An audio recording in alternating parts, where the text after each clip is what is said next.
El líquido rojo que goteaba de mi mentón no era solo vino, era el veneno de 40 años de amor mal correspondido cayendo sobre el piso de baldosas que había fregado esa misma mañana pensando en recibirlos con cariño. Mi rostro ardía, no por el alcohol que se escurría entre mis arrugas, sino por la vergüenza de haber criado a un monstruo que era capaz de escupirme en la cara el desprecio que guardaba desde hacía años. Ahí estaba yo, Beatriz Morales, de 67 años, parada como una estatua empapada en humillación, mientras los aplausos de esa víbora que mi hijo había elegido como esposa resonaban en las paredes de mi apartamento en La Candelaria. Esas mismas paredes que habían escuchado sus primeros pasos, sus primeras palabras, sus llantos de bebé cuando tenía pesadillas y corría a refugiarse en mis brazos. Nunca imaginé que llegaría el día en que tendría que limpiarme de la cara el odio de mi propio hijo. Nunca pensé que a mi edad estaría aquí, contándoles esta historia que me parte el alma, pero que necesito sacar de mi pecho, como quien expulsa un veneno que la está matando por dentro. Mi historia comenzó mucho antes de esa noche maldita del 24 de diciembre. Comenzó hace 41 años, cuando traje al mundo a Sebastián en una clínica humilde del barrio San Cristóbal, con solo 26 años y un marido que trabajaba como mecánico en un taller cerca de la Plaza de Bolívar. Ese bebé que lloró tan fuerte al nacer parecía estar anunciando al mundo que había llegado para conquistarlo todo, y yo, ingenua de mí, creí que sería mi compañero de vida para siempre. Osvaldo, mi esposo, murió cuando Sebastián apenas tenía 6 años. Un accidente en el taller que me convirtió de la noche a la mañana en viuda y madre soltera en una ciudad que no perdona a las mujeres que se quedan solas. Recuerdo como si fuera ayer el momento en que tuve que explicarle a ese niño de ojos grandes y curiosos que papá no iba a volver a casa, que a partir de ahora solo estábamos él y yo contra el mundo. Desde ese momento, mi vida se convirtió en una carrera contra el tiempo y la pobreza. Conseguí trabajo en la fábrica textil Hilados Colombia, donde llegaba todos los días a las 6 de la mañana y salía cuando ya había oscurecido. Mis dedos se llenaron de cicatrices de tanto manejar las máquinas de coser industrial. Mis ojos se cansaron de enhebrar agujas bajo luces fluorescentes que parpadeaban. Mi espalda se curvó de tanto estar inclinada sobre las telas, pero cada peso que ganaba tenía un destino sagrado: darle a Sebastián la educación que yo nunca tuve. Quería que mi hijo llegara lejos, que estudiara en la universidad, que usara corbata en lugar de overol, que tuviera oficina propia en lugar de trabajar con las manos como su padre y como yo. Era mi sueño más grande y mi obsesión más peligrosa. Los sábados por la mañana, cuando otros niños jugaban fútbol en las calles empedradas del centro histórico, Sebastián estaba sentado en la mesa de la cocina haciendo tareas de matemáticas y español mientras yo preparaba el almuerzo con los ingredientes más baratos que encontraba en el mercado de Palo Quemao. Le compraba cuadernos nuevos cuando los míos ya estaban amarillentos por el tiempo. Le conseguía uniformes de marca cuando yo usaba la misma ropa durante años. Cuando cumplió 15 años, Sebastián me dijo que quería estudiar administración de empresas en una universidad privada. El costo de la matrícula era equivalente a 6 meses de mi salario, pero no dudé ni un segundo. Fui al banco, empeñé las pocas joyas que conservaba de mi matrimonio.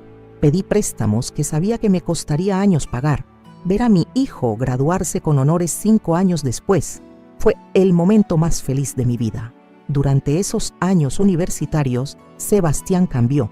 Ya no era el niño tímido que se aferraba a mis faldas cuando llegaban visitas. Se había convertido en un joven seguro de sí mismo, que hablaba de negocios y oportunidades, que criticaba mi forma de hablar porque sonaba muy barrial, que me pedía que no fuera a buscarlo a la universidad porque se avergonzaba de que sus compañeros vieran a una mujer con delantal y manos callosas. Yo pensaba que era normal. Creía que mi hijo estaba creciendo, volviéndose independiente, preparándose para conquistar el mundo que yo había soñado para él.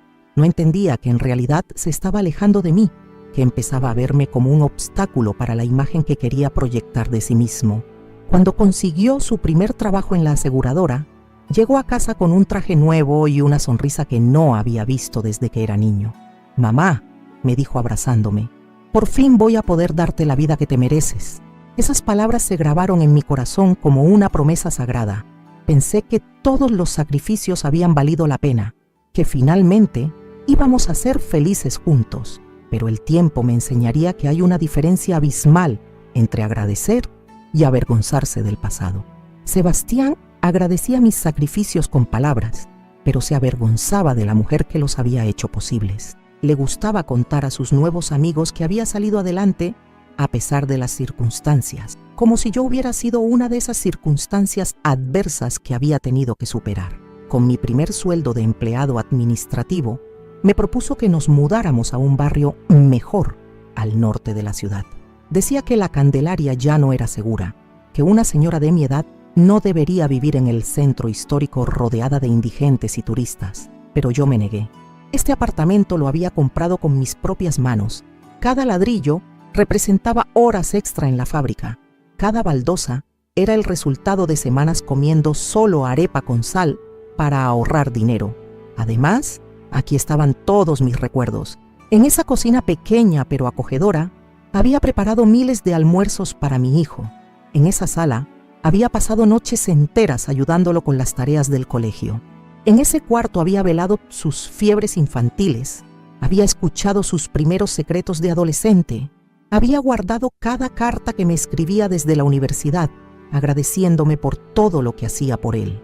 Cuando Sebastián cumplió 30 años, llegó a casa con una noticia que me llenó de alegría. Tenía novia. Fernanda trabajaba como estilista en un salón de belleza de la zona rosa. Era bonita. Venía de una familia acomodada del barrio Chapinero y, según mi hijo, era la mujer perfecta para formar un hogar. La primera vez que la trajo a almorzar, yo me esmeré como nunca. Preparé sancocho de gallina criolla, arroz con coco, patacones doraditos y limonada de panela. Me puse mi vestido más bonito, arreglé la mesa con el mantel bordado que había hecho yo misma durante las noches de insomnio. Compré flores para el centro de mesa. Fernanda llegó vestida como si fuera a una fiesta elegante, con tacones que repiqueteaban contra las baldosas coloniales y un perfume tan fuerte que impregnó todo el apartamento. Desde el momento en que entró, comenzó a mirar a su alrededor con una expresión que no logré descifrar, pero que me hizo sentir incómoda en mi propia casa. ¡Ay, qué acogedor!, dijo con una sonrisa que no llegaba a sus ojos. Se ve que aquí hay mucha historia. Yo interpreté esas palabras como un halago, sin darme cuenta de que historia para ella era sinónimo de antigüedad y acogedor su forma educada de decir pequeño y pasado de moda. Durante el almuerzo, probó cada plato con la delicadeza de alguien que está evaluando algo dudoso. «Está rico», repetía después de cada bocado, pero dejaba la mayor parte de la comida en el plato. Cuando le pregunté si quería repetición, se tocó el estómago y dijo: «Ay, no, gracias, estoy a dieta. Además, esta comida es muy condimentada para mí». Sebastián se apuró a disculparse por mi sazón, explicándole que mamá cocina al estilo de pueblo, muy diferente a lo que estamos acostumbrados en los restaurantes de la ciudad. Esas palabras me dolieron más de lo que estaba dispuesta a admitir en ese momento. Mi hijo estaba pidiendo perdón por la comida que había alimentado su infancia, disculpándose por los sabores que lo habían hecho crecer fuerte y sano. Desde esa primera visita, noté que algo había cambiado en la dinámica de nuestros encuentros. Sebastián ya no venía solo, ya no se sentaba conmigo en la cocina a conversar mientras yo cocinaba, ya no me contaba sus problemas del trabajo o sus planes para el futuro. Ahora llegaba acompañado de esa mujer que parecía supervisar cada una de nuestras interacciones, que interrumpía nuestras conversaciones con comentarios aparentemente inocentes que siempre terminaban haciéndome sentir fuera de lugar. Un año después, se casaron en una ceremonia elegante en un club campestre, al que yo llegué sintiéndome completamente desubicada, entre tantos invitados de traje y vestido largo. Había usado mis ahorros para comprarme un vestido nuevo y zapatos que me lastimaron los pies toda la noche, pero quería estar presentable para el día más importante de mi hijo. Durante la recepción, me senté en una mesa con parientes lejanos de Fernanda que me hacían preguntas educadas sobre mi trabajo en la fábrica, pero que claramente no sabían cómo mantener una conversación conmigo. Recuerdo haber pensado que era normal, que yo venía de un mundo diferente al suyo, que con el tiempo aprendería a encajar en la nueva vida de mi hijo, Los meses siguientes a la boda fueron como una lenta pero constante despedida. Las visitas que antes eran semanales se convirtieron en quincenales, después en mensuales, después solo en fechas especiales. Sebastián siempre tenía excusas válidas: mucho trabajo, compromisos sociales, viajes de fin de semana con la esposa, cursos de actualización profesional. Cuando venían, ya no se quedaban a almorzar, llegaban como a las 4 de la tarde. Tomaban un café rápido, me preguntaban cómo estaba de salud, con la prisa de quien quiere cumplir con un trámite molesto, y se iban antes de las 6, con alguna excusa sobre una cena con amigos o una reunión familiar del lado de Fernanda. Yo comencé a sentir que estaba perdiendo a mi hijo, pero en lugar de enfrentarlo, traté de recuperarlo siendo aún más complaciente. Cuando venían, preparaba todos sus platos favoritos aunque supiera que no se iban a quedar a comer. Compraba los vinos que a él le gustaban aunque yo no tomara alcohol. Mantenía la casa impecable como si en cualquier momento fueran a llegar de sorpresa. Fernanda desarrolló una técnica muy sutil para hacerme sentir inadecuada sin ser directamente grosera. Hacía comentarios sobre lo retro que era mi decoración, sobre lo auténtico de mi estilo de cocina, sobre lo pintoresco del barrio donde vivía. Utilizaba palabras que sonaban como halagos, pero que en realidad eran críticas disfrazadas, y yo me quedaba sin saber cómo responder, porque técnicamente no me estaba insultando. «¡Ay, suegra! Usted sí que es tradicional», decía riéndose cuando me veía tender la ropa en el balcón en lugar de usar secadora. «Qué auténtica esta forma de vivir», comentaba cuando me veía lavar los platos a mano porque nunca había tenido lavavajillas. «Qué nostalgia debe dar vivir así», agregaba, mirando mis muebles de madera que había comprado de segunda mano, pero que mantenía relucientes. Sebastián no solo no me defendía de esos comentarios, sino que a veces los secundaba con observaciones que me partían el corazón. «Es que mamá es de la vieja escuela», decía como si eso fuera una deficiencia. «Ella no entiende las comodidades modernas», añadía, como si yo fuera una anciana que se resistía al progreso por terquedad. La verdad era que yo entendía perfectamente las comodidades modernas. Sabía que existían lavaplatos, secadoras, hornos microondas y todos esos electrodomésticos que facilitaban la vida doméstica. Pero mi pensión de la fábrica apenas me alcanzaba para los gastos básicos y no iba a pedirle dinero a mi hijo para comprar aparatos que no consideraba esenciales. Lo que realmente me dolía era que Sebastián hubiera olvidado que esas tradiciones que ahora criticaba habían sido las que le permitieron salir adelante, que esa ropa tendida al sol había estado siempre impecable para que él fuera el niño mejor vestido de su clase, que esos platos lavados a mano habían estado siempre brillantes para servirle la comida, que lo alimentó durante 20 años. El año pasado, cuando cumplí 66 años, decidieron no celebrar mi cumpleaños porque era entre semana y había mucho trabajo. Fernanda me llamó por teléfono para felicitarme y de paso comentarme que habían tenido una semana muy ocupada con una fiesta de la empresa y una cena de aniversario de unos amigos. O sea, tenían tiempo para celebraciones que les importaban, pero no para el cumpleaños de la mujer que había dado la vida entera por uno de ellos.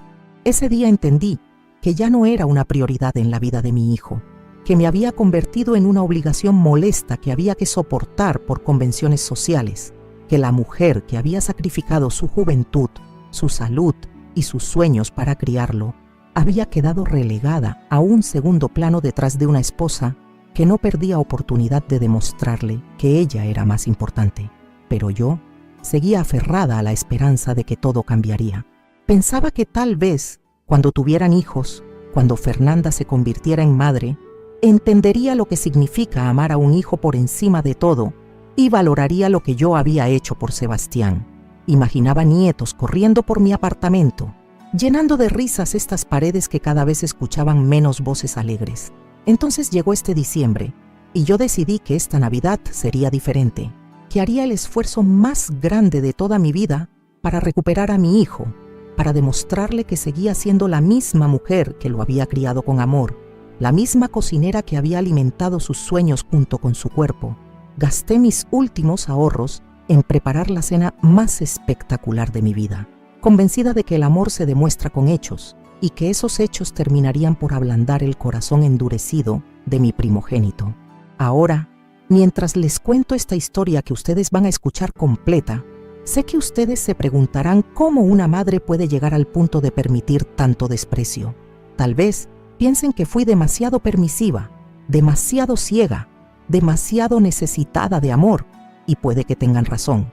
Ustedes que me están escuchando desde sus ciudades, desde sus propias historias familiares, desde sus propias experiencias de amor y desamor, díganme en los comentarios de qué país son, porque estoy segura de que esta historia que voy a relatarles puede suceder en cualquier familia de nuestra América Latina.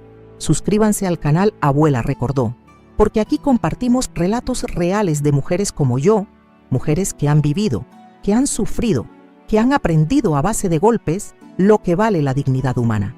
Lo que van a escuchar a continuación los va a estremecer, los va a hacer reflexionar sobre cómo tratamos a las personas que nos aman, sobre cuánto dolor podemos causar sin darnos cuenta, sobre cómo el poder de una madre puede despertarse cuando menos se lo esperan aquellos que la han subestimado durante años. Esta historia cambió mi vida a los 67 años y estoy convencida de que después de escucharla completa, algo va a cambiar también en ustedes. Porque nadie está preparado para lo que pasó esa noche de Navidad, cuando mi hijo creyó que podía humillarme sin consecuencias. Nadie imaginaba de lo que era capaz esta abuela cuando finalmente se quitó la venda de los ojos y decidió defenderse.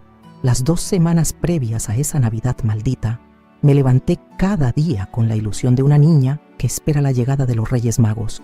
Había decidido que esta sería la cena perfecta, la reconciliación definitiva con mi hijo, el momento en que Fernanda finalmente entendería que yo no era su enemiga, sino la mujer que había formado al hombre del que se había enamorado.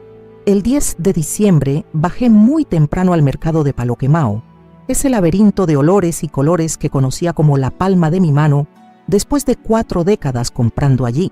Don Evaristo, el vendedor de pollos criollos, me apartó el mejor ejemplar que tenía, una gallina gorda y amarillenta que había crecido libre en las montañas de Boyacá, alimentada con maíz puro y hierbas silvestres.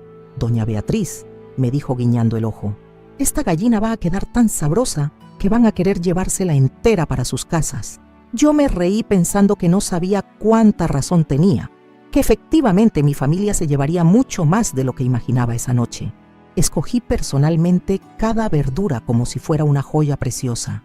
Yucas blancas como perlas, papas sabaneras que olían a tierra húmeda, plátano verde tan firme que sonaba como madera al tocarlo, mazorcas tiernas que todavía conservaban algunas hojas verdes, cilantro tan fresco que perfumaba toda la bolsa, cebolla cabezona que me hizo llorar desde el puesto del vendedor.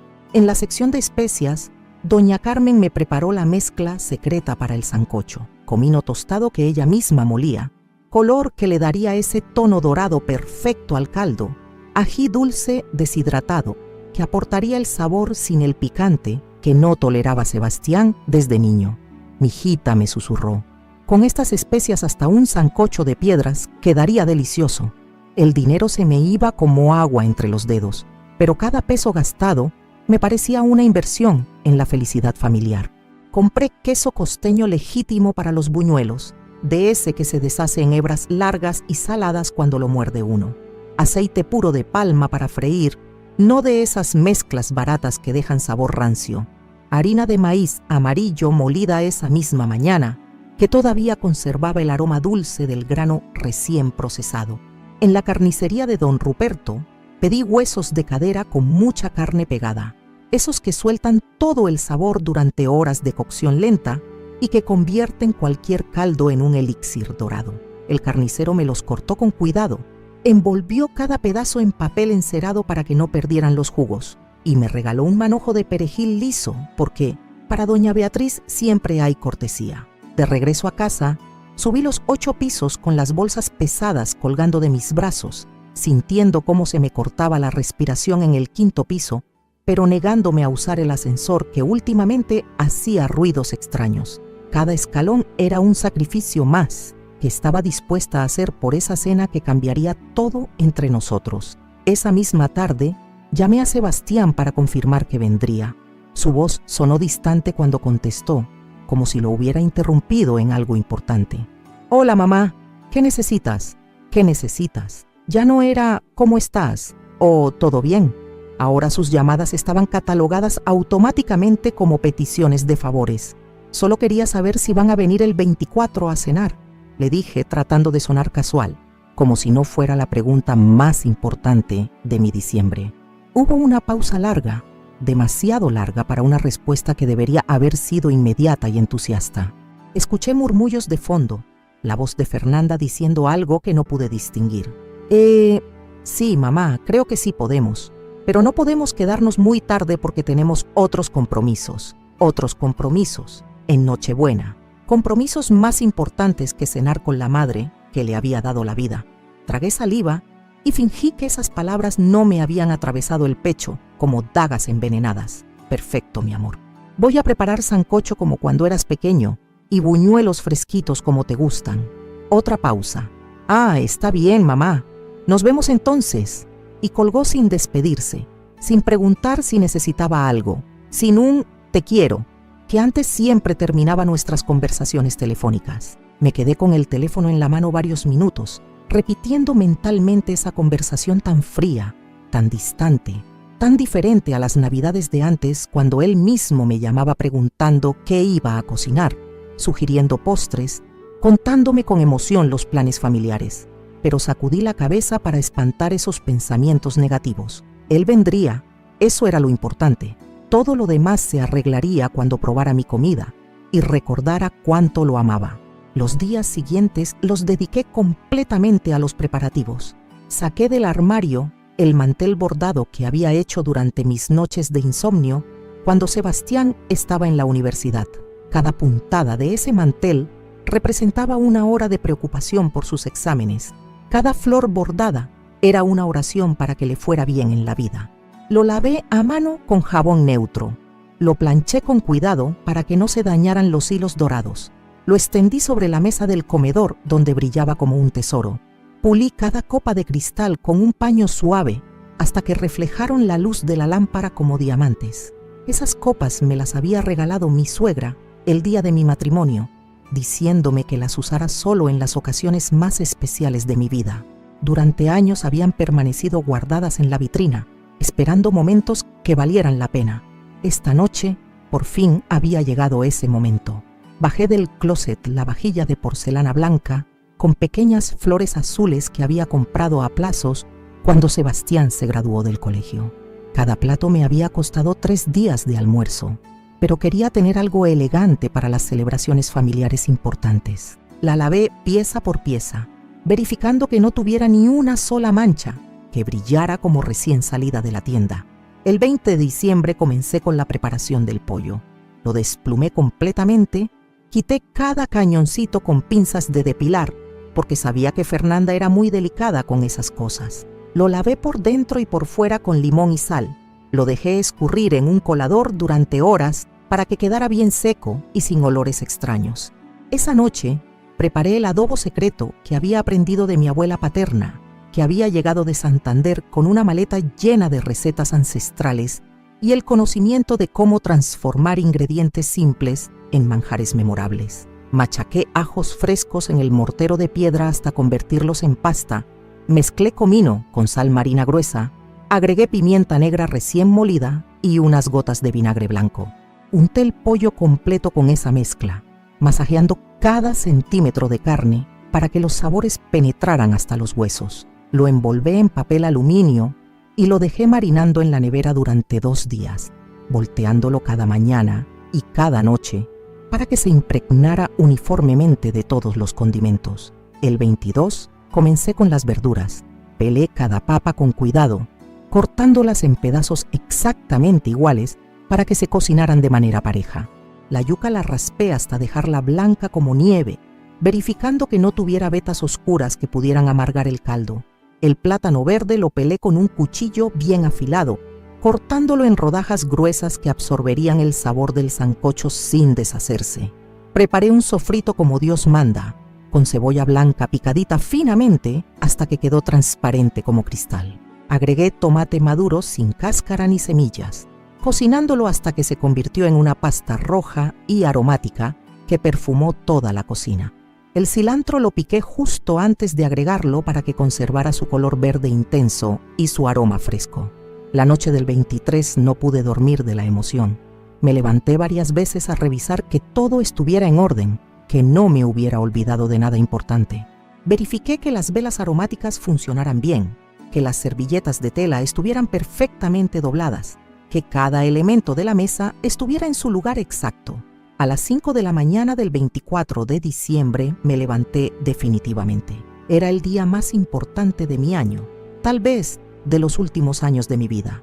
Puse el pollo a cocinar en la olla más grande que tenía, esa que había comprado cuando Sebastián era adolescente, y traía amigos a almorzar los fines de semana. El agua comenzó a borbotear suavemente, llevándose los primeros aromas de ajo y comino por toda la casa. Mientras el pollo se cocinaba, preparé la masa para los buñuelos, calenté la leche hasta que comenzó a humear sin llegar a hervir, agregué el queso costeño rallado fino y revolví hasta que se derritió completamente, formando una mezcla dorada y cremosa. La harina de maíz la agregué poco a poco, batiendo constantemente para evitar grumos, hasta lograr una masa lisa y brillante que se despegaba limpiamente de la cuchara de madera. Los huevos los batí uno por uno, incorporándolos lentamente a la masa, mientras seguía revolviendo en círculos perfectos. Una pizca de sal, una cucharadita de azúcar para realzar el sabor del queso, unas gotas de esencia de anís que le darían ese toque especial que recordaba las navidades de mi infancia en casa de mis padres. El aceite lo puse a calentar en una sartén honda, probando la temperatura con una bolita pequeña de masa que debía dorarse uniformemente sin quemarse. Cuando estuvo en el punto exacto, comencé a freír los buñuelos uno por uno, formando pequeñas esferas doradas que inflaron como globitos y flotaron en el aceite hirviendo hasta adquirir ese color café con leche perfecto que caracteriza a los buenos buñuelos. Cada buñuelo que sacaba del aceite lo ponía a escurrir en papel absorbente, pero no podía evitar probar uno de vez en cuando para verificar que la textura fuera la correcta, crujiente por fuera, esponjoso y cremoso por dentro, con el sabor equilibrado entre lo salado del queso y lo dulce de la masa.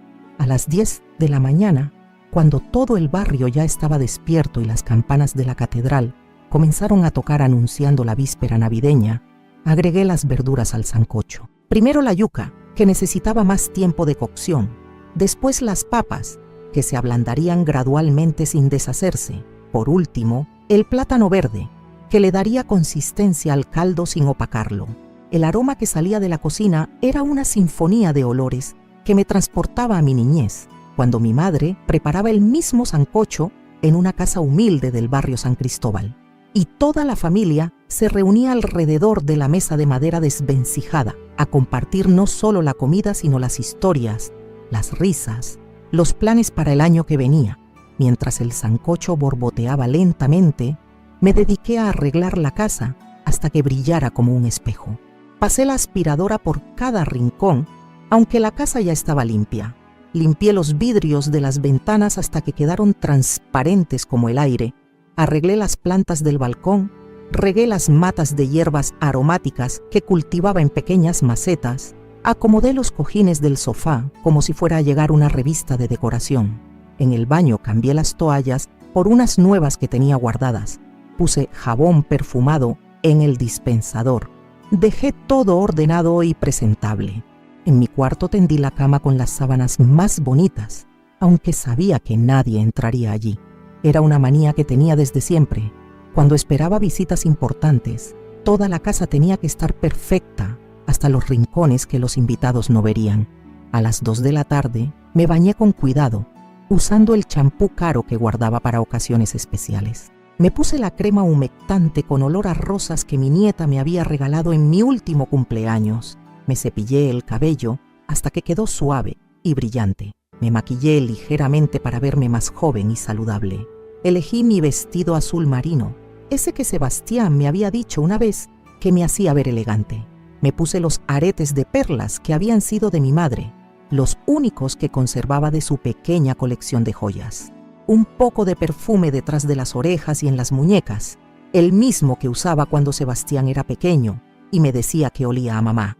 A las 4 Comencé a poner la mesa definitivamente. Coloqué cada plato exactamente a la misma distancia del borde. Alineé los cubiertos con precisión militar. Doblé las servilletas en forma de flor como había aprendido viendo videos en el computador de la biblioteca del barrio. Las copas las ubiqué en la parte superior derecha de cada puesto, brillando bajo la luz de la lámpara del comedor. En el centro de la mesa puse un arreglo floral que había comprado esa mañana en el mercado de las flores de la avenida 19. Rosas rojas y blancas mezcladas con eucalipto, que le daban un toque navideño elegante sin ser demasiado recargado. A los lados ubiqué las velas aromáticas en candelabros de plata que había heredado de mi suegra, creando una iluminación cálida y romántica. El sancocho ya estaba en su punto perfecto, el caldo dorado y transparente, las verduras tiernas pero enteras, el pollo tan suave que se deshacía solo con mirarlo. Lo probé una última vez y suspiré de satisfacción. Estaba exactamente como me gustaba, como le gustaba a Sebastián cuando era niño, como debería gustarle a cualquier persona con buen paladar. Los buñuelos los mantuve calientes en el horno a temperatura baja, cubiertos con un paño húmedo para que no se secaran. El arroz blanco lo cociné al vapor hasta que cada grano quedó suelto y perfecto. Preparé una ensalada fresca de lechuga, tomate y cebolla, con un aderezo ligero de aceite de oliva y vinagre balsámico. A las 6 de la tarde, todo estaba listo. La mesa puesta como para una cena de gala, la comida en su punto óptimo, la casa reluciente y perfumada, y yo vestida como una anfitriona de revista esperando a los invitados más importantes de mi vida. Me senté en el sofá de la sala, con las manos cruzadas sobre el regazo, mirando constantemente hacia la puerta y hacia el reloj de la pared. Las 7, las 8, las 9. Ninguna llamada, ningún timbre, ninguna señal de vida de mi hijo y mi nuera. Comencé a preocuparme, a imaginar accidentes de tráfico, problemas de salud, emergencias laborales que los habían retenido. Marqué el número de Sebastián 3 veces, pero me salía directamente el buzón de voz. A las 9:30, cuando ya estaba considerando la posibilidad de que no vinieran, escuché el timbre del interfono. Mi corazón se disparó como un tambor desenfrenado. Corrí a contestar con una sonrisa que me dolía en las mejillas de tanto fingir tranquilidad. ¿Sí?, pregunté con voz temblorosa. Mamá, somos nosotros. Perdón la demora. Tuvimos que pasar primero por casa de los papás de Fernanda. Por casa de los papás de Fernanda. Habían ido primero donde los otros abuelos, habían cenado primero con la otra familia, habían llegado a mi casa como segunda opción, como plato de segunda mesa. No hay problema, mi amor, suban que los estoy esperando. Los 15 minutos que tardaron en llegar al 8º piso me sirvieron para retocar mi maquillaje, verificar que todo estuviera en orden, encender las velas para crear el ambiente perfecto. Cuando escuché sus pasos en el pasillo, abrí la puerta con la sonrisa más grande y genuina que pude fabricar. ¡Feliz Navidad!, les dije extendiéndoles los brazos para abrazarlos. Sebastián me dio un abrazo rápido y protocolar, de esos que se dan por educación pero sin ganas. Fernanda apenas me rozó la mejilla con la suya, cuidando de no arrugar su peinado elaborado ni manchar su maquillaje perfecto. «Perdón la demora, mamá», dijo Sebastián, entrando sin quitarse los zapatos, sin fijarse en la mesa perfectamente puesta, sin comentar el aroma delicioso que impregnaba todo el apartamento. Es que los papás de Fernanda querían que cenáramos allá primero. Primero, yo era el segundo plato, la obligación que había que cumplir después de atender a los que realmente importaban. Tragué esa revelación como se traga una medicina amarga y mantuve la sonrisa pegada en la cara como una máscara que no podía quitarme. No se preocupen, no se preocupen. Lo importante es que ya están aquí. Vengan, siéntense que está todo listo. Y fue así como comenzó la noche que cambiaría mi vida para siempre. La noche en que descubriría hasta dónde puede llegar el desprecio de un hijo hacia la madre que lo parió y hasta dónde puede llegar la venganza de una madre cuando finalmente abre los ojos. Cuando los guié hacia el comedor, esperaba ver en sus rostros algo parecido a la admiración, al reconocimiento del esfuerzo que había puesto en cada detalle. Pero Sebastián apenas echó un vistazo distraído a la mesa mientras revisaba su teléfono móvil, y Fernanda se limitó a sentarse con esa elegancia estudiada de quien está acostumbrada a mesas mucho más lujosas que la mía. «Ay, suegra, se esmeró bastante», comentó Fernanda con una sonrisa que no alcanzaba sus ojos, mientras se acomodaba en la silla, arrastrándola contra el piso, con un chirrido que me puso los nervios de punta.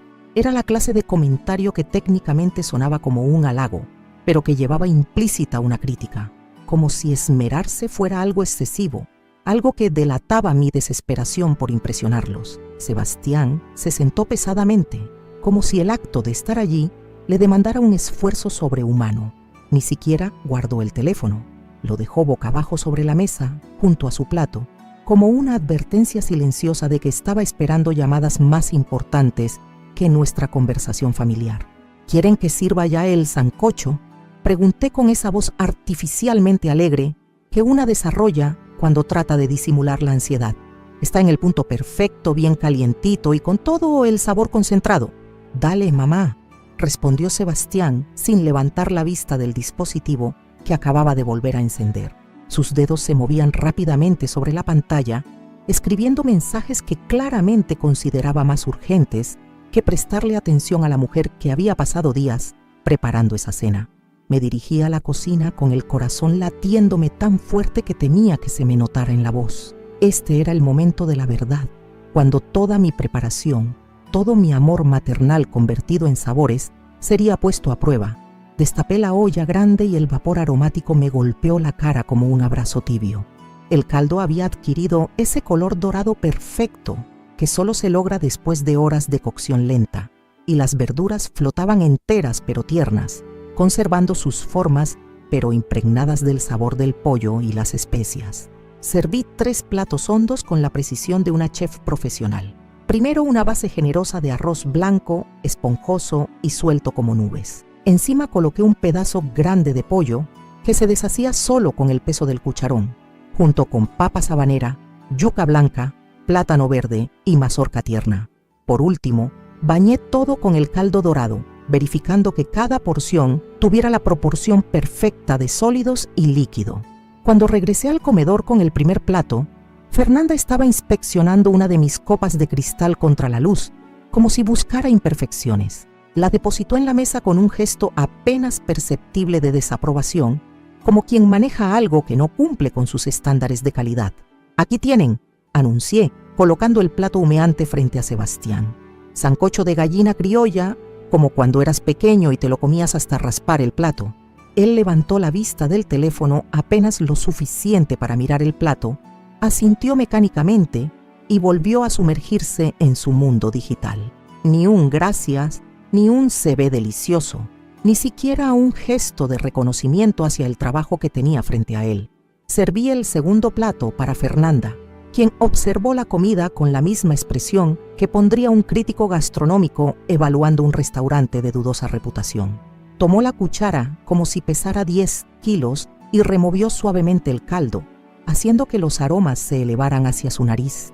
«Huele fuerte», comentó, y esas 2 palabras bastaron para que mi estómago se contrajera. Fuerte, no delicioso, no apetitoso, no casero.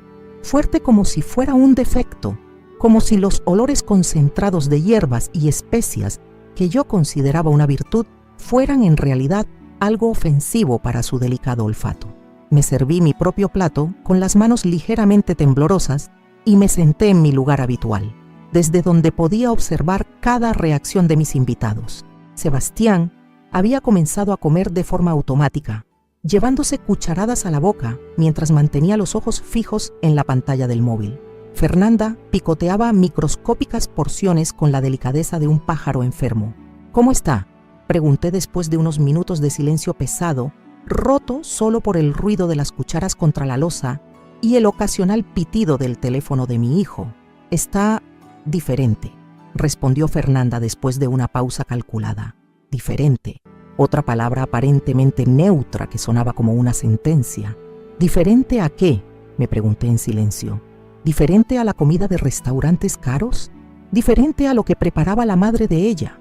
¿Diferente a lo que consideraba aceptable para su paladar refinado? Sebastián masticó lentamente un pedazo de pollo, como si estuviera analizando cada fibra, cada condimento, cada segundo de cocción. Su expresión era la de alguien que está llegando a conclusiones desagradables, pero que todavía no las expresa en voz alta. ¿Diferente en qué sentido? Insistí, aunque una parte de mí ya no quería escuchar la respuesta. No sé, más salado de lo que recordaba, dijo Sebastián finalmente, sin levantar la vista del plato. Y el pollo está un poco seco. Seco. El pollo que había marinado durante 2 días, que había cocinado a fuego lento durante horas hasta que se deshacía solo con tocarlo. Probé mi propia porción y estaba jugoso, tierno, perfectamente condimentado. Ellos estaban mintiendo, inventando defectos para justificar su disgusto, para tener excusas que contar después cuando alguien les preguntara cómo había estado la cena en casa de la mamá. Tal vez mis papilas gustativas han cambiado, agregó Fernanda con esa falsa consideración que usaba para disfrazar sus críticas. Uno se acostumbra a sabores más sutiles. Ahora resultaba que mi sazón casero, aprendido de generaciones de mujeres que sabían cocinar de verdad, era tosco comparado con la sofisticación culinaria que ella había desarrollado frecuentando restaurantes de moda. Mis 40 años de experiencia en la cocina quedaban reducidos a la categoría de no sutil. Seguimos comiendo en un silencio cada vez más tenso. Yo masticaba automáticamente, sin saborear ya la comida que tanto trabajo me había costado preparar. Cada bocado se me hacía un nudo en la garganta, pero continuaba llevándome la cuchara a la boca por puro reflejo, por mantener la apariencia de normalidad, mientras por dentro se desataba una tormenta después de emociones contradictorias. ¿Cómo les fue en casa de los papás de Fernanda?, pregunté tratando de cambiar el tema hacia algo que tal vez generara una conversación más amable. Los ojos de Fernanda se iluminaron inmediatamente, como si hubiera estado esperando esa pregunta para poder contarnos sobre una experiencia infinitamente superior a la nuestra. ¡Ay, súper bien! Mi mamá preparó pavo relleno con salsa de arándanos, ensalada de quinua con frutos secos y de postre tiramisú casero. Todo quedó espectacular. Cada plato que mencionaba sonaba como una bofetada. Pavo relleno versus mi gallina criolla. Quinoa con frutos secos versus mi arroz blanco. Tiramisú versus mis buñuelos tradicionales. Era una comparación implícita, pero devastadora entre lo moderno y lo anticuado, entre lo sofisticado y lo ordinario, entre la suegra buena y la suegra mediocre. ¡Qué rico!, logré murmurar sintiendo cómo se me secaba la boca. Seguramente estaba delicioso. Sí, mi mamá tiene muy buen gusto para cocinar, continuó Fernanda, regodeándose en cada palabra, como si fueran perlas que estuviera repartiendo. Ella estudió cocina internacional cuando era joven, entonces sabe combinar sabores de una manera muy elegante. Estudió cocina internacional, elegante, más dagas envenenadas clavándose en mi autoestima. Yo había aprendido a cocinar por necesidad, por amor, por supervivencia. Había desarrollado mis habilidades alimentando a mi familia con recursos limitados, transformando ingredientes baratos en comidas nutritivas y sabrosas. Pero eso, aparentemente, no tenía valor alguno comparado con la educación culinaria formal de la señora de sociedad que había criado a Fernanda. Sebastián asintió con entusiasmo por primera vez en toda la noche. Es verdad, la señora Patricia cocina increíble y además presenta todo tan bonito, con esas decoraciones que hace en los platos. Decoraciones en los platos. Presentación bonita. Ahora entendía que mi sancocho servido en platos hondos, por más sabroso que estuviera, lucía rústico y poco refinado comparado con las creaciones artísticas de la otra abuela. Mis manos callosas no sabían hacer decoraciones con salsas ni arreglos florales comestibles. Solo sabían cocinar con el corazón. ¿Y vinieron solo ustedes o había más familia?, pregunté, masoquista como soy, necesitando escuchar más detalles de esa reunión perfecta que había tenido lugar antes de que vinieran a cumplir conmigo. No, estaban los hermanos de Fernanda con sus esposos e hijos, respondió Sebastián. Fue muy divertido. Los niños estaban felices, todos conversando, riendo. Un ambiente muy agradable, a diferencia de este ambiente tenso y forzado en el que estábamos ahora. Ellos habían disfrutado genuinamente de la primera cena, habían reído y conversado con naturalidad, habían sido felices allá y ahora estaban aquí conmigo, cumpliendo con el trámite tedioso de visitar a la abuela incómoda, contando los minutos para poder irse. Los niños se portaron súper bien, agregó Fernanda. Comieron de todo sin quejarse, hasta repetición pidieron. Los niños comieron de todo, sin quejarse. Pidieron repetición. Cada detalle era un recordatorio de lo que no estaba pasando en mi mesa, donde los adultos apenas probaban la comida y encontraban defectos en cada bocado. En ese momento, Sebastián hizo algo que me heló la sangre. Apartó su plato, todavía medio lleno, y lo empujó ligeramente hacia el centro de la mesa, como quien rechaza algo desagradable. «Ya no puedo más, mamá. Está muy pesado para esta hora. Muy pesado». Mi comida tradicional, preparada con amor y dedicación, era demasiado pesada para su estómago refinado, que acababa de procesarse un pavo relleno con todos los acompañamientos gourmet. La comida que había alimentado su infancia ahora le resultaba indigerible. Fernanda siguió su ejemplo, dejando la cuchara en el plato con un suspiro teatral. «Es que ya cenamos bastante allá, suegra. Usted sabe cómo es.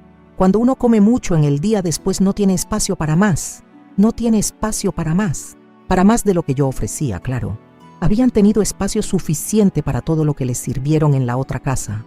Habían comido hasta llenarse de esa comida elegante y sofisticada. Pero para mi sancocho, para mis buñuelos, para mi amor convertido en sabores, no quedaba espacio en sus estómagos satisfechos. «Pero prueben al menos los buñuelos, mandí», supliqué, levantándome para ir a buscar la bandeja que tenía lista en la cocina. «Los hice fresquitos esta mañana con la receta de mi abuela». Cuando regresé con los buñuelos dorados y humeantes, encontré a Sebastián y Fernanda intercambiando una mirada que me partió el corazón. Era una de esas miradas cómplices entre esposos, cargada de significado, una comunicación silenciosa que me excluía completamente. Una mirada que decía: «Ya aguantamos bastante, ¿cuándo nos podemos ir?» «Ay, se ven ricos», mintió Fernanda, tomando uno de los buñuelos y mordiéndolo con la misma expresión de quien prueba algo que sospecha que le va a hacer daño. Masticó lentamente, como si estuviera identificando cada ingrediente para poder criticarlo después. «Están un poco duros», declaró después de tragar con dificultad. ¿Será que el aceite estaba muy caliente cuando los frió? ¿Duros? Mis buñuelos, esponjosos y cremosos por dentro, crujientes por fuera, perfectamente dorados, estaban duros según el veredicto de su paladar experto. Los mismos buñuelos que había perfeccionado durante décadas de práctica, que habían sido el postre favorito de Sebastián durante toda su infancia, ahora eran rechazados como un experimento fallido. Sebastián ni siquiera se molestó en probar uno. «Es que ya estoy muy lleno, mamá. No me cabe nada más. Muy lleno de la comida de la otra casa. Muy satisfecho con los sabores refinados que había degustado antes de venir aquí a fingir que disfrutaba de mi compañía». Fue en ese momento cuando algo se quebró dentro de mí.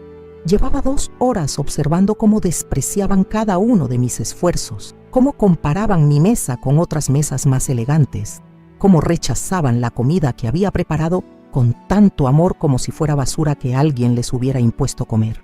«¿Saben qué?», dije dejando la bandeja de buñuelos en la mesa con más fuerza de la necesaria.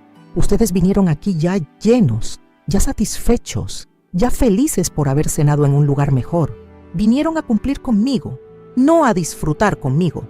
Sebastián levantó finalmente la vista del teléfono, con esa expresión de fastidio que ponen los hijos cuando las madres se ponen dramáticas. «Mamá, ¿qué te pasa?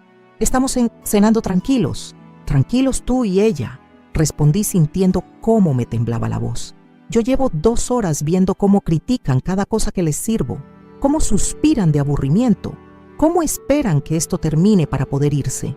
Fernanda adoptó esa voz condescendiente que usan las personas educadas cuando quieren calmar a alguien que consideran alterado. «Suegra, usted está malinterpretando las cosas. Nosotros agradecemos mucho que nos haya invitado. Agradecemos, como si fuera caridad, como si estar en mi casa, comer mi comida, pasar tiempo conmigo fuera un acto de generosidad de su parte hacia una pobre vieja necesitada de compañía». Sebastián se reclinó en su silla con esa actitud arrogante que había desarrollado desde que empezó a trabajar en la empresa de seguros, desde que se casó con esa mujer que lo había convencido de que provenía de un ambiente inferior. Me miró con una frialdad que nunca le había visto, como si estuviera evaluando a un empleado problemático que necesitaba ser puesto en su lugar. Y entonces dijo las palabras que cambiaron todo para siempre. «¿Sabes cuál es tu problema, mamá? Que nunca aceptas la realidad». Esas palabras me golpearon como una cachetada helada. que nunca acepto la realidad. ¿Qué realidad? La realidad de que había criado a un hijo que ahora me despreciaba. La realidad de que 40 años de sacrificios no valían nada para él. La realidad de que me había convertido en una carga molesta en su vida perfecta. ¿Cuál realidad, Sebastián? Le pregunté con una voz que sonaba extraña, incluso para mí, como si viniera de muy lejos. La realidad de que vine a este mundo solo para servirte. La realidad de que ahora que ya no me necesitas puedo desaparecer tranquilamente. Él se inclinó hacia adelante con esa expresión de superioridad que había perfeccionado en sus reuniones de trabajo, como si estuviera a punto de explicarle a un subordinado algo muy obvio que se había negado a entender.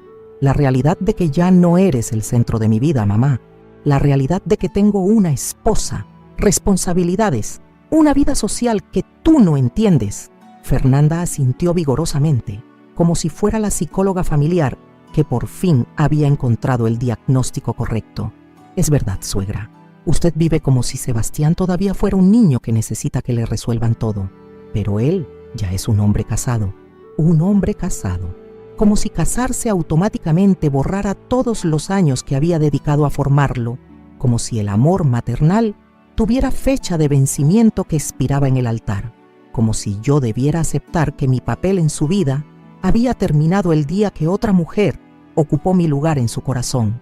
Yo entiendo que tengas otras prioridades, respondí, tratando de mantener la calma, aunque sentía que algo ardía en mi pecho. Pero eso no significa que tengas que tratarme como si fuera una extraña molesta. Sebastián soltó una risa amarga que me heló la sangre. ¿Extraña molesta? Mamá, tú eres la que se comporta de manera extraña. Preparas estas cenas gigantescas como si fuéramos 20 personas. Te ofendes si no comemos todo. Nos haces sentir culpables si no venimos cuando tú quieres. Te hago sentir culpable, repetí lentamente, como si estuviera aprendiendo un idioma nuevo, por quererte, por extrañarte, por desear pasar tiempo con mi único hijo. Pero es que es demasiado, explotó, tirando la servilleta sobre la mesa con violencia. Es demasiada atención, demasiado control, demasiada intensidad. No podemos vivir sintiéndonos obligados a complacerte todo el tiempo. Fernanda aprovechó la oportunidad para clavar su daga personal. Suegra, usted llama todos los días preguntando qué estamos haciendo, dónde estamos, cuándo vamos a venir. Eso no es normal para una pareja joven. Todos los días.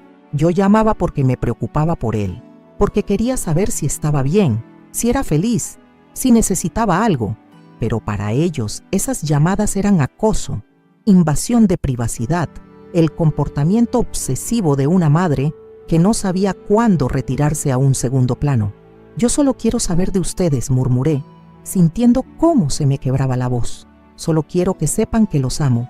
¿Y crees que asfixiándonos vas a lograr que te queramos más?, preguntó Sebastián, con una crueldad que no le conocía. ¿Crees que haciéndonos sentir culpables cada vez que no podemos venir, vas a conseguir que seamos más cariñosos contigo? Asfixiándolos. Mis demostraciones de amor eran asfixia para ellos. Mi necesidad de mantener el contacto familiar era una forma de chantaje emocional. Todo lo que yo interpretaba como cariño normal entre madre e hijo, ellos lo veían como manipulación desesperada. Sebastián, dije con la voz temblorosa, yo te parí, te crié, sacrifiqué toda mi juventud por darte una buena educación. Eso no cuenta para nada. Sus ojos se endurecieron hasta volverse 2 piedras frías. Por favor, mamá, no empieces otra vez con el mismo disco. Sí, tú hiciste sacrificios, sí, trabajaste duro, pero eso fue tu decisión. Yo no te pedí que hicieras eso. Pac, yo no te pedí que hicieras eso. Las palabras me atravesaron como balas. Según él, todos mis años de trabajo en la fábrica, todas las noches sin dormir cuando estaba enfermo, todas las comidas que me salté para que él comiera bien, todo eso había sido mi capricho personal, no mi deber de madre. ¿Mi decisión? Repetí incrédula. Criar a mi hijo fue mi decisión egoísta. Fernanda se metió en la conversación con esa voz dulce que usaba cuando quería sonar razonable, mientras decía barbaridades. Lo que Sebastián quiere decir, suegra, es que usted no puede usar esos sacrificios para hacernos sentir en deuda eterna. Eso no es justo. En deuda eterna. Ellos creían que yo usaba mi pasado de sacrificios como una forma de chantaje, que cada vez que recordaba lo que había hecho por él, Estaba cobrando favores, exigiendo gratitud a cambio de cariño. Yo nunca les he pedido nada a cambio, protesté. Solo quiero que me traten con respeto, que valoren el tiempo que pasamos juntos. Sebastián se puso de pie abruptamente, caminando hacia la ventana como una fiera enjaulada. Este es el problema, mamá, que tú no pides directamente, pero lo exiges con tu actitud, con esa cara de víctima que pones cuando no hacemos lo que esperas. Cara de víctima. Mi tristeza cuando ellos me rechazaban era manipulación. Mi dolor cuando me trataban con frialdad era teatro. Mi soledad cuando no venían a visitarme era un show para hacerlos sentir culpables. ¿Y qué quieres que haga?, pregunté desesperada. ¿Que finja que no me importa si me ven o no? ¿Que actúe como si me diera igual pasar las fiestas sola? Él se dio vuelta desde la ventana y me miró con una expresión que jamás había visto en su rostro. Era desprecio puro, asco, como si fuera algo repugnante que acabara de descubrir en el piso de su casa. Lo que quiero es que entiendas que ya no eres lo más importante en mi vida, que tengo una esposa, que quiero formar mi propia familia, que no puedo seguir siendo tu bebé para siempre, su propia familia, como si yo no fuera su familia, como si los lazos de sangre fueran menos importantes que los lazos legales del matrimonio, como si 35 años de historia compartida pesaran menos que 5 años de convivencia con esa mujer.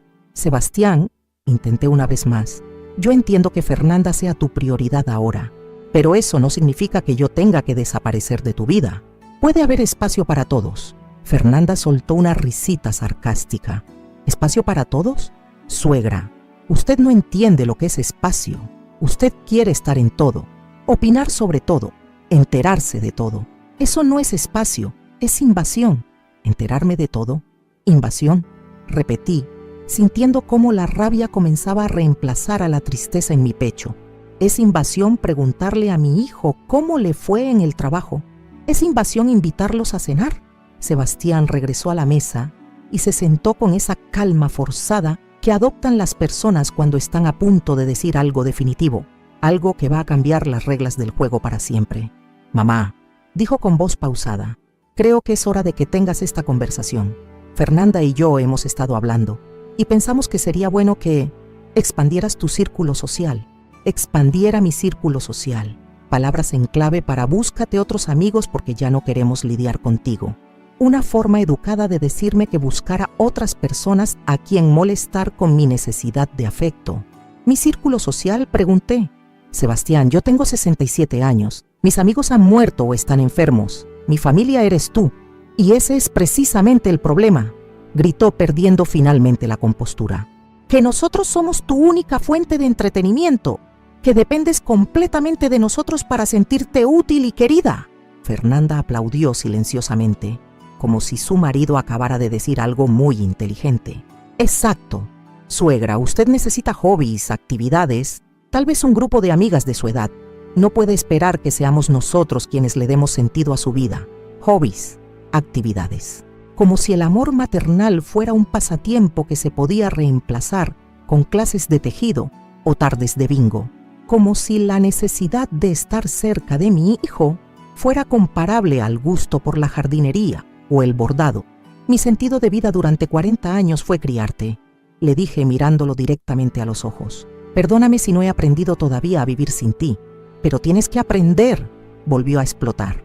Tienes que entender que yo ya no soy tu bebé, que tengo mi propia vida, mis propios problemas. No puedo seguir siendo responsable de tu felicidad, responsable de mi felicidad, como si amarlo fuera una carga que yo le hubiera impuesto injustamente, como si el vínculo entre madre e hijo fuera una obligación molesta de la que él quería liberarse. En ese momento, algo muy profundo se rompió dentro de mí. No era solo tristeza o decepción, era la comprensión súbita de que había criado a alguien que me consideraba un estorbo, que había dedicado mi vida a formar a un ser humano que me veía como un obstáculo para su felicidad. Está bien, dije con una calma que me sorprendió. Entiendo, ya no soy bienvenida en tu vida. Ya no quieres que forme parte de tu mundo. Mensaje recibido. Sebastián pareció aliviado de que finalmente hubiera captado el punto. No es que no seas bienvenida, mamá. Es que necesitas encontrar tu propio lugar en el mundo independiente de nosotros. Mi propio lugar, repetí, a los 67 años. después de haber vivido toda mi vida para ti. Fernanda consideró que era el momento perfecto para agregar su granito de arena. Suegra, mire el ejemplo de mi mamá. Ella tiene sus amigas, sus viajes, sus cursos de cocina, su club de lectura. Nunca está esperando que nosotros la llamemos porque tiene su propia vida. Su propia vida. La vida que yo nunca pude construir, porque cada peso que ganaba, cada minuto libre que tenía, cada decisión que tomaba, estaba orientada hacia el bienestar de mi hijo. La vida independiente que nunca desarrollé, porque mi mundo entero giraba alrededor de verlo crecer, estudiar, triunfar. La mamá de Fernanda tuvo esposo hasta hace poco, le recordé. Tuvo compañía, apoyo, alguien con quien compartir las responsabilidades. Yo crié sola, yo trabajé sola, yo envejecí sola. Y por eso mismo, gritó Sebastián, como si hubiera encontrado la prueba definitiva de su argumento. Por eso te aferras tanto a nosotros, porque no tienes nada más en tu vida, porque no tengo nada más en mi vida. La acusación final, la sentencia definitiva. Yo era culpable de haber puesto todos mis huevos en una sola canasta, de haber apostado todo mi amor y mi energía a un hijo que ahora me reprochaba no tener otras opciones. Sebastián, dije levantándome lentamente de mi silla, ¿sabes cuál es la diferencia entre tu suegra y yo? ¿Cuál?, preguntó con fastidio. Que ella tuvo la suerte de criar a hijos que la valoran. El silencio que siguió fue tan denso que se podía cortar con cuchillo.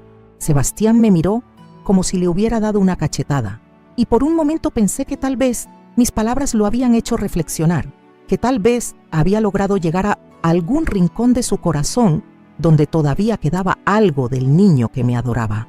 Pero entonces se puso de pie, caminó hasta donde estaba la botella de vino que había servido con la cena y se sirvió una copa llena hasta el borde. La levantó lentamente, mirándome con una expresión que jamás había visto en su rostro. ¿Sabes qué, mamá?, dijo con voz peligrosamente calmada. Tienes razón, la mamá de Fernanda tuvo suerte, pero no por las razones que tú piensas. ¿Qué quieres decir?, pregunté, aunque algo en mi interior ya sabía que no quería escuchar la respuesta. Sebastián balanceó la copa de vino como si estuviera haciendo un brindis macabro. Tuvo suerte porque nunca tuvo que lidiar con una madre como tú. Y entonces, sin previo aviso, sin una última oportunidad de retractarse o explicarse, mi hijo me miró directamente a los ojos y pronunció las palabras que cambiarían mi vida para siempre. «Esta comida está horrible», rugió Sebastián, alzando la copa de vino como si fuera un arma. «Ve a la cocina y prepárala mejor». Y entonces sucedió lo impensable. Mi hijo, la criatura que había llevado en mi vientre durante 9 meses, que había alimentado con mi propia leche, que había cuidado durante cada enfermedad de su infancia, me arrojó el contenido completo de la copa directamente a la cara. El vino tinto me golpeó como una bofetada helada. El líquido se esparció por mi rostro, se metió en mis ojos haciéndome arder, se deslizó por mis mejillas hasta gotear sobre mi vestido azul marino que había elegido con tanto cuidado para verme presentable ante ellos. El olor dulce del alcohol se mezcló con el sabor salado de las lágrimas que comenzaron a brotar sin control. Por un momento, el tiempo se detuvo. Los tres nos quedamos inmóviles como en una fotografía macabra. Yo empapada y temblando, Sebastián con la copa vacía en la mano y una expresión de satisfacción salvaje en el rostro, Fernanda con los ojos brillantes de malicia y una sonrisa que delataba el placer que le producía mi humillación. Entonces ella rompió el silencio con una carcajada que resonó por todo el apartamento como el graznido de un buitre. «¡Ay, Dios mío!», gritó entre risas, aplaudiendo como si hubiera presenciado la mejor función de teatro de su vida. «Quedó perfecta, como esas actrices dramáticas de las telenovelas viejas». Sus aplausos resonaban en mis oídos mientras el vino continuaba goteando de mi barbilla hacia el piso de baldosas que había fregado esa misma mañana. Cada gota que caía parecía llevarse un pedazo de mi alma, de mi dignidad, de la ilusión que había mantenido durante años sobre lo que significaba ser madre. Sebastián dejó caer la copa vacía sobre la mesa con un ruido seco que me sobresaltó. Me miró de arriba abajo, evaluando su obra como un artista contempla su creación, y agregó con voz fría: «Ahora sí entiendes cuál es tu lugar en esta casa, ¿verdad? Mi lugar. Según mi propio hijo, Mi lugar era ser humillada, agredida, tratada peor que como trataría a un enemigo en la calle. Mi lugar era aceptar cualquier maltrato porque había cometido el error imperdonable de amarlo más que a mi propia vida. Traté de limpiarme la cara con las manos temblorosas, pero el vino se había extendido por toda mi piel, manchando incluso mis brazos y el escote del vestido. Me sentía pegajosa, sucia, marcada por la violencia de su gesto, pero más que la humillación física, lo que me destrozó por dentro fue la comprensión súbita de que mi hijo me odiaba. No era indiferencia, no era frialdad generacional, no era el distanciamiento natural de un hombre casado. Era odio puro y simple. «Sebastián», murmuré con voz quebrada, «soy tu madre. Eres una vieja amargada que no sabe cuándo retirarse», me respondió sin pestañear. «Eres un estorbo en mi vida, un lastre del que me cansé de cargar hace mucho tiempo». Fernanda asintió vigorosamente, claramente emocionada de que su marido hubiera por fin expresado lo que ella llevaba años pensando. «Es verdad, suegra. Usted vive en el pasado, aferrada a un hijo que ya creció y que tiene derecho a ser feliz sin su presencia constante. Sin mi presencia constante, como si amar a mi hijo fuera un acto de egoísmo, como si querer formar parte de su vida fuera una intrusión inadmisible en su derecho a la felicidad». Me quedé allí parada, chorreando vino como una estatua rota, mientras ellos recogían sus pertenencias con la prisa de quien acaba de completar una tarea desagradable pero necesaria. Sebastián guardó su teléfono en el bolsillo. Fernanda se retocó el maquillaje en el pequeño espejo de su cartera, ambos actuando como si acabaran de asistir a una reunión de trabajo rutinaria. «Nos vamos», anunció Sebastián dirigiéndose hacia la puerta. «Y la próxima vez que nos invites, piénsalo 2 veces. No todos tenemos tiempo para estos dramas». «Que mejore esa actitud, suegra», agregó Fernanda con falsa dulzura. «A su edad ya debería haber aprendido a comportarse como una adulta». Los escuché caminar hacia la puerta, escuché el ruido de la cerradura, escuché sus voces alejándose por el pasillo, mientras comentaban algo que no pude distinguir, pero que claramente los divertía. Y entonces me quedé completamente sola en mi apartamento que olía a sancocho, a vino derramado y a sueños destrozados. Permanecí inmóvil durante varios minutos, como si moverme fuera a hacer real lo que acababa de suceder. El vino comenzó a secarse en mi piel, creando una película pegajosa que me hacía sentir sucia por dentro y por fuera. Gotas rojas habían caído sobre la mesa perfectamente arreglada, manchando el mantel bordado que había hecho con tanto amor. Cuando finalmente logré moverme, caminé como una sonámbula hacia el baño. Mi reflejo en el espejo me mostró a una mujer irreconocible, cabello pegado al cráneo, maquillaje corrido formando surcos oscuros en las mejillas, vestido arruinado. Pero lo más terrible no era mi apariencia física, era la expresión de mis ojos, vacía, derrotada, como si hubiera muerto por dentro. Me quité la ropa manchada con movimientos mecánicos, como una muñeca a la que manipulan desde afuera. El vestido azul que había elegido con tanta ilusión fue a parar al cesto de la ropa sucia, probablemente arruinado para siempre. Me metí bajo la ducha y dejé que el agua caliente me lavara el vino del cuerpo, aunque sabía que había manchas que ningún jabón podría quitar. Mientras el agua corría por mi espalda, comencé a llorar. No eran lágrimas discretas de tristeza, sino sollozos profundos que salían desde un lugar muy adentro, como si todo el dolor acumulado de años estuviera brotando de una vez. Lloré por la madre ingenua que había creído que el amor incondicional era suficiente. Lloré por los años perdidos tratando de conquistar el cariño de alguien que me despreciaba. Lloré por la mujer que había sacrificado todo por un hijo que la consideraba basura. Pero en algún momento de esa ducha interminable, algo cambió. Entre las lágrimas y el vapor, comenzó a crecer una sensación diferente. No era tristeza ni autocompasión, era algo más oscuro, más poderoso. Era rabia, rabia de haber permitido que me trataran así, rabia de haber sido tan ciega, tan sumisa, tan patéticamente necesitada de amor, rabia de haber criado a un monstruo que era capaz de agredirme físicamente en mi propia casa, rabia de haber desperdiciado mi vida entera en alguien que no valía ni las uñas de mis pies. Salí de la ducha con esa rabia creciendo dentro de mí como un incendio. Me puse mi bata más cómoda, me sequé el cabello sin cuidado y caminé descalza hacia la sala donde todo había sucedido. Las manchas de vino en el piso parecían sangre seca. Los platos abandonados en la mesa contaban la historia de una cena que había comenzado con esperanza y terminado con violencia. Pero en lugar de ponerme a limpiar como siempre hacía, me senté en mi sillón favorito y comencé a pensar. Por primera vez en décadas, no pensé en cómo arreglar la situación, en cómo recuperar el amor de mi hijo, en qué había hecho mal para merecer ese trato.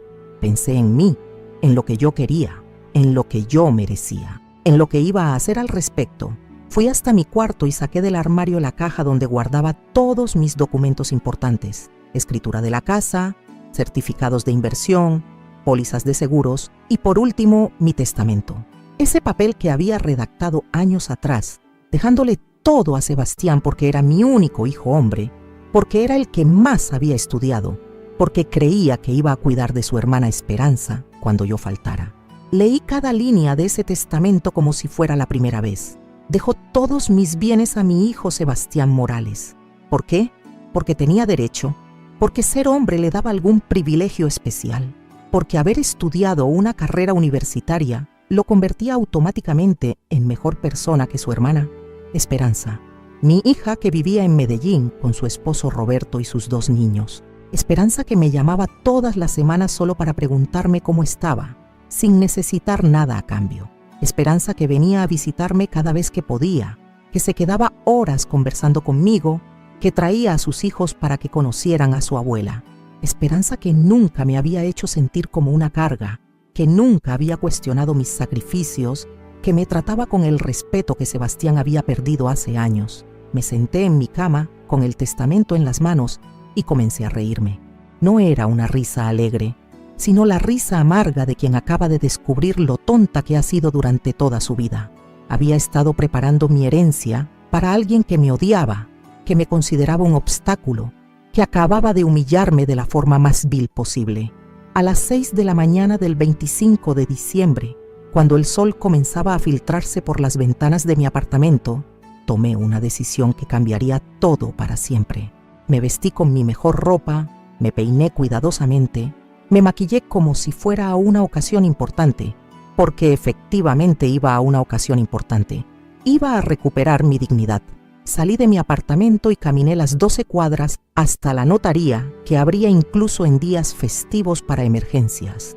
El notario, un señor mayor que conocía mi caso porque había manejado la compra de mi apartamento años atrás, me recibió con sorpresa, pero sin hacer preguntas. «Quiero cambiar mi testamento», le dije, con una voz firme que no reconocía como mía, completamente. Una hora después, salía de la notaría con un documento nuevo que reflejaba mis verdaderos deseos. Sebastián había quedado completamente excluido. Todo, absolutamente todo lo que yo poseía, quedaría para Esperanza y sus hijos. Mi apartamento, mis ahorros, mis inversiones, hasta las joyas que me quedaban de mi madre. Pero eso no era suficiente. Regresé a mi casa y llamé a Esperanza a Medellín. «Mamá», me contestó con esa voz cálida que siempre me tranquilizaba. «Feliz Navidad. ¿Cómo te fue anoche con Sebastián?». Le conté todo, desde los preparativos de la cena hasta el vino en mi cara, desde los insultos hasta la humillación. Esperanza lloró conmigo por teléfono. Me pidió que no me quedara sola. Me suplicó que fuera a pasar unos días con ella en Medellín. «Mamá», me dijo con voz temblorosa, «yo siempre supe que Sebastián no te trataba bien, pero esto es demasiado. Esto es violencia. Violencia». Mi hija había puesto nombre a lo que yo no había querido reconocer durante años. No era solo frialdad o distanciamiento generacional. Era violencia emocional que había escalado hasta convertirse en violencia física. «No voy a ir a Medellín todavía», le dije. «Tengo cosas que resolver aquí primero». «¿Qué cosas, mamá?». «Voy a demostrarle a tu hermano quién manda en esta casa». Esperanza se quedó callada un momento y después dijo algo que me llenó de orgullo. «Mamá, me alegra escucharla hablar así. Ya era hora de que se defendiera». 3 días después, Sebastián apareció en mi puerta. No venía solo. Fernanda lo acompañaba con esa sonrisa falsa que reservaba para las ocasiones en que necesitaba obtener algo. Habían venido a verificar que hubiera aprendido mi lección, que estuviera debidamente sumisa después del escarmiento. «Hola, mamá», dijo Sebastián con tono casual, como si no hubiera pasado nada. «Venimos a ver cómo estás». «Qué considerados», respondí sin invitarlos a pasar, especialmente después de lo que pasó el otro día. Fernanda puso esa expresión de falsa preocupación que también dominaba. «Suegra, esperamos que haya reflexionado sobre las cosas que hablamos. A veces las conversaciones difíciles son necesarias para mejorar las relaciones familiares». Conversaciones difíciles habían convertido mi humillación en una terapia familiar, mi agresión en una lección necesaria, como si yo hubiera necesitado que me echaran vino en la cara para entender mi lugar en el mundo. «Sí», dije, con una sonrisa que no llegaba a mis ojos. Reflexioné mucho. De hecho, tomé algunas decisiones importantes. «¿Qué decisiones?», preguntó Sebastián con cierto recelo. Saqué de mi cartera el testamento nuevo y se lo mostré. Cambié mi testamento. La expresión de sus rostros cambió instantáneamente. La máscara de falsa preocupación de Fernanda se desplomó revelando la codicia pura que había debajo. Los ojos de Sebastián se endurecieron hasta convertirse en 2 piedras de odio. «¿Qué hiciste, qué?», preguntó con voz peligrosa. «Lo que debería haber hecho hace años.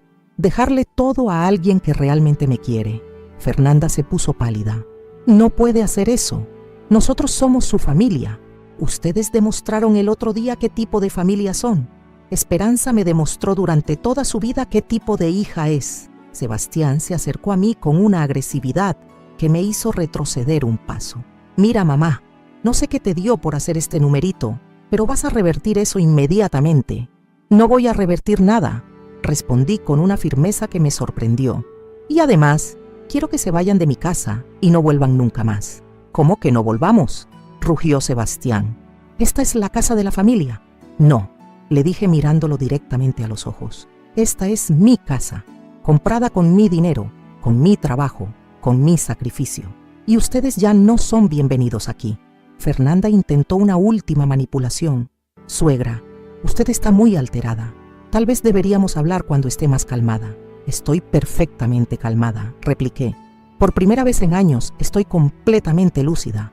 Ahora váyanse antes de que llame a la policía».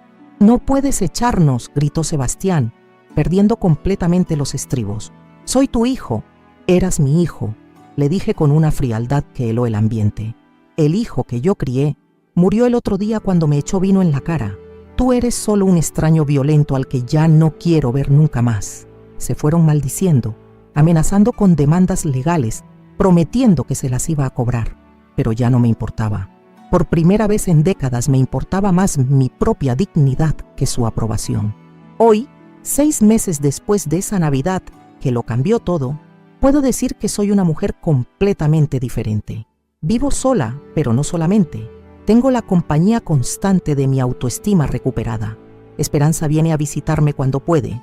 Y hablamos por teléfono todas las semanas sin que sea una obligación para ninguna de las dos. He aprendido que hay cosas peores que la soledad, como estar rodeada de gente que te desprecia. He descubierto que el amor propio es más importante que el amor ajeno. He entendido que nunca es demasiado tarde para defenderse, para decir basta, para elegir la dignidad sobre la comodidad. Mi apartamento ya no huele a esperanza frustrada, ni a cenas rechazadas. Ahora huele a libertad. Y así llegamos al final de mi historia. Queridos amigos que han tenido la paciencia de escuchar el relato completo de cómo una abuela de 67 años descubrió que tenía mucha más fuerza de la que jamás imaginó. Esta historia que les acabo de contar no es solo mi historia, es la historia de miles de madres y abuelas en toda América Latina que han vivido situaciones similares, que han permitido que las maltraten por amor, que han confundido el sacrificio con la sumisión. Cuando comencé este relato contándoles sobre esa Nochebuena maldita en mi apartamento de la Candelaria en Bogotá, nunca imaginé que llegaría hasta aquí. Nunca pensé que tendría el valor de contarle al mundo cómo mi propio hijo me agredió físicamente, cómo me humilló en mi propia casa, cómo me trató peor que a una enemiga. Pero aquí estamos, y me alegra haber encontrado la fuerza para compartir esta experiencia con ustedes. Durante más de 1 hora, les he relatado cada detalle de lo que viví, desde esos días previos a la cena navideña, cuando gasté mis últimos ahorros en preparar la cena perfecta, pasando por esas horas de preparación donde puse todo mi corazón en cada plato, hasta llegar a esa noche terrible donde descubrí la verdadera cara de las personas que más amaba en el mundo. Les conté sobre mis preparativos meticulosos, sobre cómo elegí cada ingrediente como si fuera una joya preciosa, sobre las horas que padeé en el mercado de Palo Quemao buscando los mejores productos para agasajar a Sebastián y Fernanda. Les describí cómo arreglé mi casa hasta que brilló como un espejo, cómo puse la mesa con el mantel bordado que había hecho con mis propias manos durante noches de insomnio, cómo me vestí con mi mejor ropa esperando una noche de reconciliación familiar. Pero también les mostré la realidad cruda de lo que sucedió cuando ellos llegaron a mi apartamento. Les relaté cómo vinieron después de haber cenado en casa de los otros abuelos, cómo me trataron como una obligación molesta que tenían que cumplir, cómo criticaron cada plato que les serví con comentarios envenenados disfrazados de observaciones inocentes. Ustedes fueron testigos a través de mis palabras de esa escalada de violencia emocional que comenzó con miradas de desprecio y comentarios hirientes, que continuó con insultos directos y acusaciones crueles, y que culminó con esa agresión física que nunca voy a olvidar. El momento en que mi hijo me arrojó vino tinto en la cara mientras gritaba que mi comida era horrible. Reviví con ustedes esa noche de reflexión después de la humillación, cuando me quedé sola en mi apartamento empapada en vino y lágrimas, cuando finalmente entendí que había criado a alguien que me despreciaba, que me consideraba un estorbo en su vida perfecta.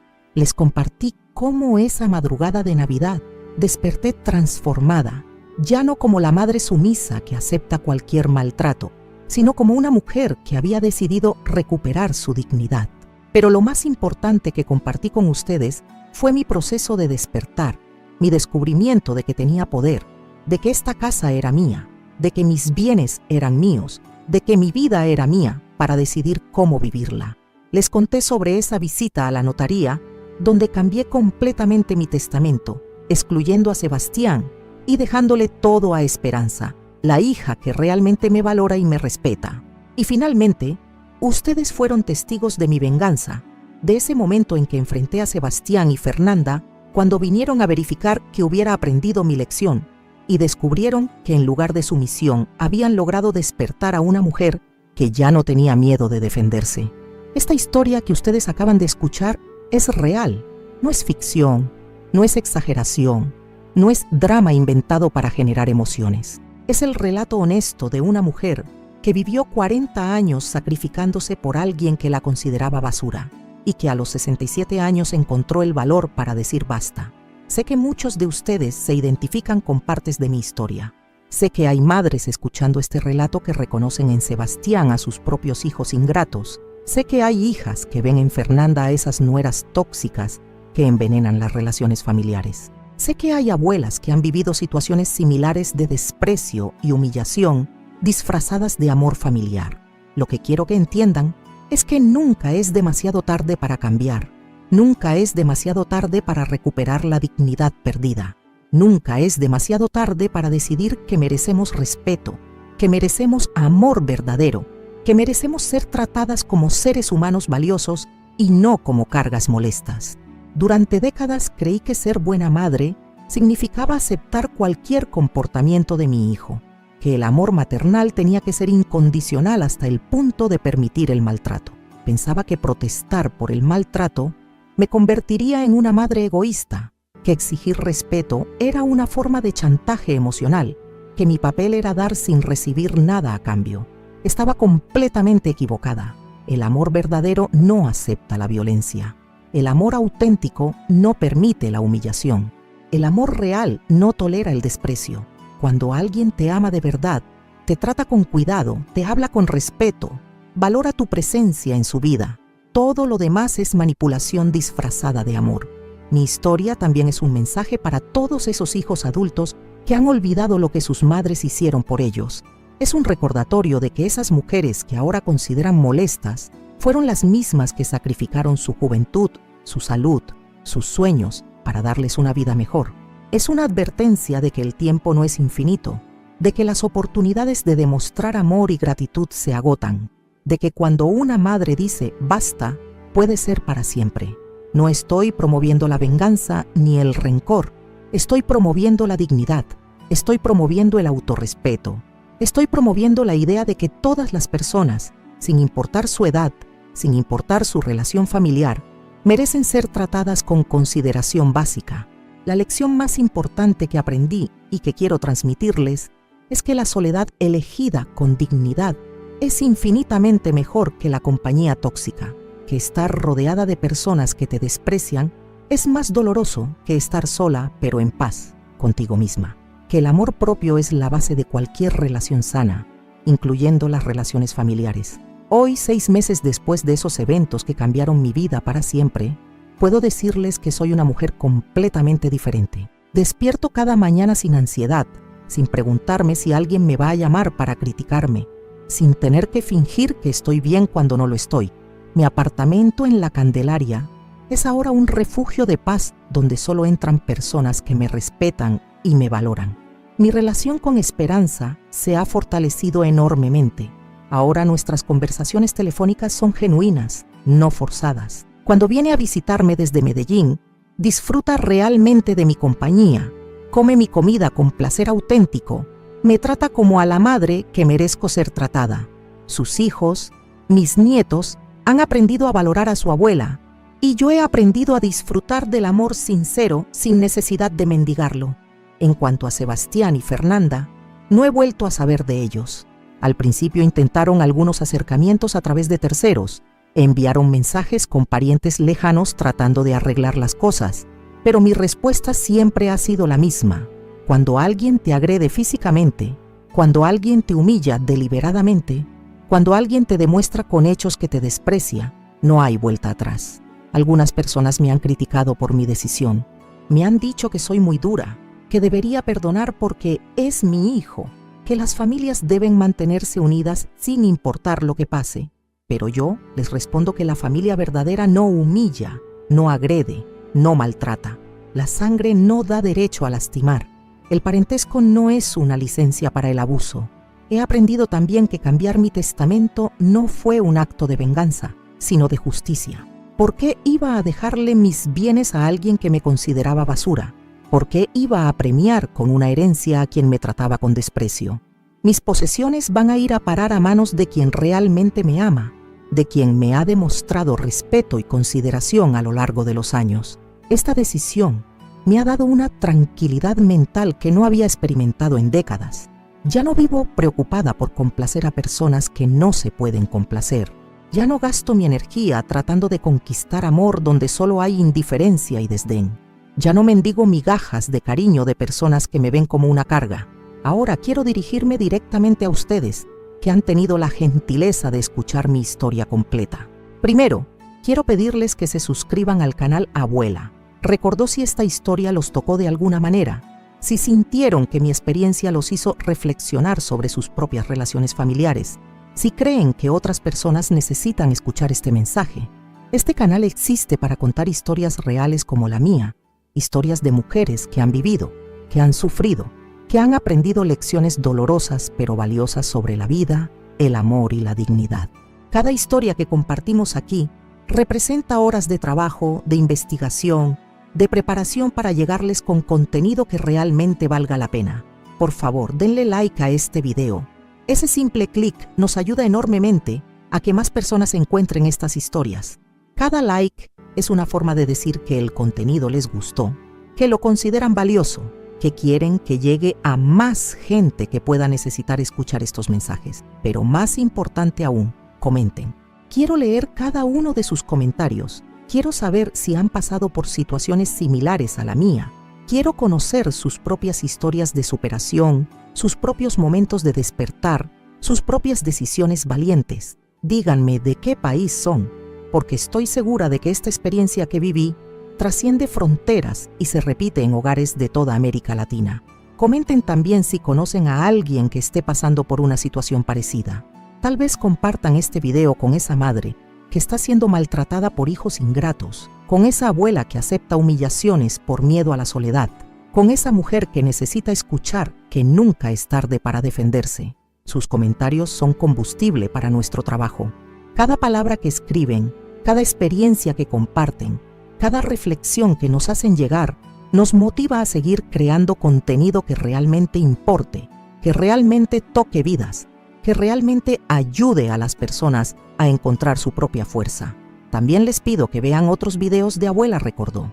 Tenemos muchas historias similares a la mía, relatos de mujeres que han enfrentado diferentes tipos de adversidades familiares y que han encontrado maneras de superarlas.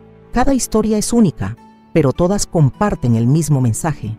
Nunca es tarde para valorarse, para exigir respeto, para elegir la dignidad. Ahora quiero hacerles una petición especial. Si esta historia realmente los conmovió, si sienten que el trabajo que hacemos en este canal es valioso, si quieren que podamos seguir trayendo más videos como este diariamente, les pido que nos ayuden a través de la función Gracias. Crear estos videos no es fácil ni barato. Cada historia requiere horas de investigación para asegurarnos de que sea auténtica y realista. Necesitamos tiempo para escribir guiones que realmente lleguen al corazón de las personas. Invertimos recursos en equipos, en edición, en todos los aspectos técnicos que permiten que ustedes reciban contenido de calidad. Cuando ustedes contribuyen a través de Gracias, no solo están ayudando con los costos de producción, están invirtiendo en más historias, en más mensajes de esperanza, en más relatos que pueden cambiar vidas. Están haciendo posible que este canal siga creciendo y llegando a más personas que necesitan escuchar que merecen respeto y dignidad. Cada peso, cada centavo que aportan, se traduce en la posibilidad de dedicar más tiempo a crear contenido valioso. Nos permite mejorar la calidad de nuestros videos, investigar más a fondo cada historia, asegurarnos de que cada relato sea tan poderoso como sea posible. Entiendo que no todos pueden contribuir económicamente, y eso está perfectamente bien. Su apoyo a través de likes, comentarios y suscripciones ya es enormemente valioso, pero para aquellos que sí pueden y quieren apoyar financieramente nuestro trabajo, Gracias es la manera perfecta de hacerlo. Este trabajo que hacemos es una misión personal para mí. Después de vivir lo que viví, después de despertar como desperté, sentí la responsabilidad de compartir mi experiencia para ayudar a otras mujeres que puedan estar pasando por situaciones similares. No quiero que nadie más tenga que llegar a los 67 años para darse cuenta de que merece respeto.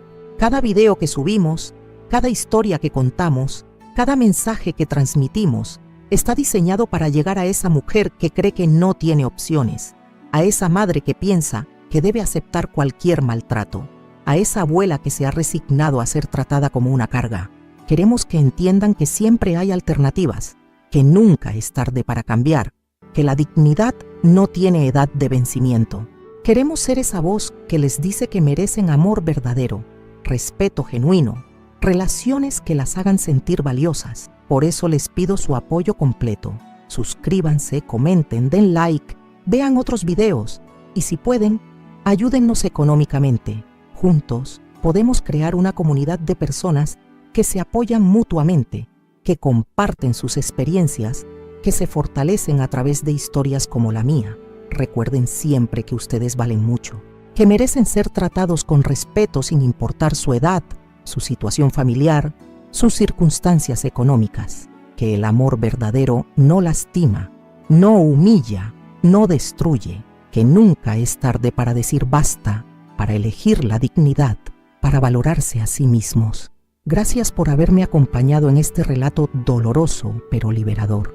Gracias por su tiempo, por su atención, por permitirme compartir con ustedes la experiencia más difícil, pero más transformadora de mi vida. Espero que mi historia les sirva de inspiración para encontrar su propia fuerza cuando la necesiten. Nos vemos en el próximo video de Abuela Recordó, donde seguiremos contando historias reales de mujeres reales que han aprendido a valorarse a sí mismas. Hasta entonces, cuídense mucho y nunca olviden que merecen lo mejor de la vida.